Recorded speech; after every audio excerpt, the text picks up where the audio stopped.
بسم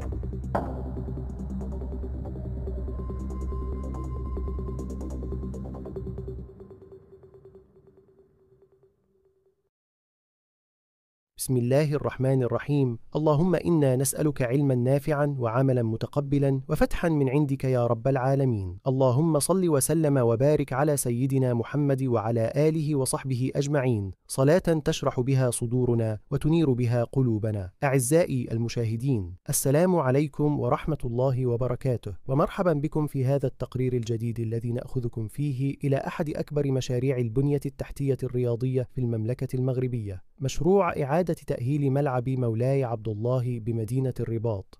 المشروع دخل مرحلته الحاسمة، حيث تتوالى الإنجازات يوما بعد يوم لتعيد لهذا الصرح الرياضي هيبته ومكانته بين الملاعب الكبرى في إفريقيا والعالم العربي.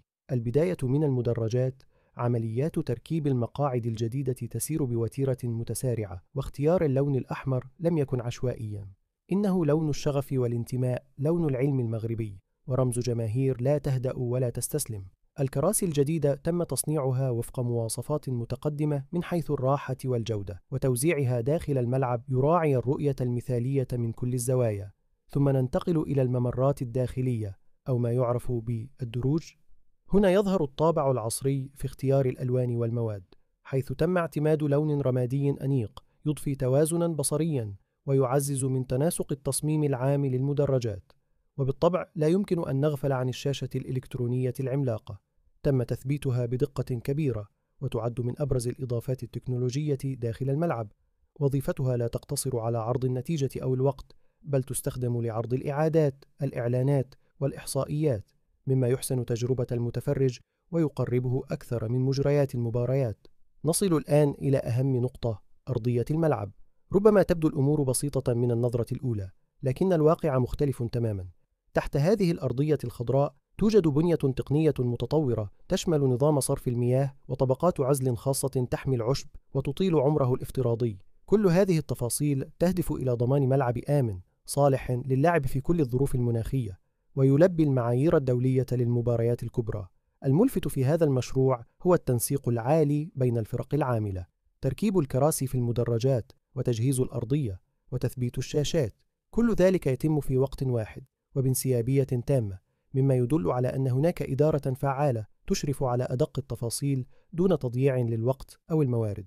وعند الخروج من حدود الملعب سنجد عنصرا معماريا يلفت الأنظار: الجسر المعلق الجديد الذي شيد أمام الملعب، ليس فقط لتسهيل حركة المرور، بل أنجز ليكون جزءا من هوية الموقع الجديدة، ويرتقي بمستوى التنظيم الخارجي يوم المباريات.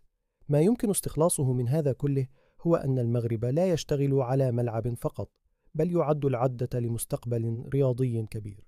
ملعب مولاي عبد الله الجديد سيكون عنصرا حاسما في استضافة كبرى المنافسات، وعلى رأسها كأس إفريقيا 2025 وكأس العالم 2030. ها نحن نرى بأعيننا تحول الحلم إلى حقيقة، وسير الأشغال بخطى واثقة نحو الإنجاز. هذا المشروع ليس مجرد ورشة بناء، بل هو تجسيد حقيقي لطموح دولة تستثمر في الرياضة كرافعة للتنمية والتميز. من خلال كل مقعد يركب، وكل حجر يوضع، وكل طبقة تضاف، نرى ملامح المستقبل ترتسم أمامنا. لا تنسوا دعم القناة بالإعجاب والاشتراك وتفعيل زر الجرس لمتابعة كل جديد حول هذا المشروع وغيره من مشاريع البنية التحتية في المغرب.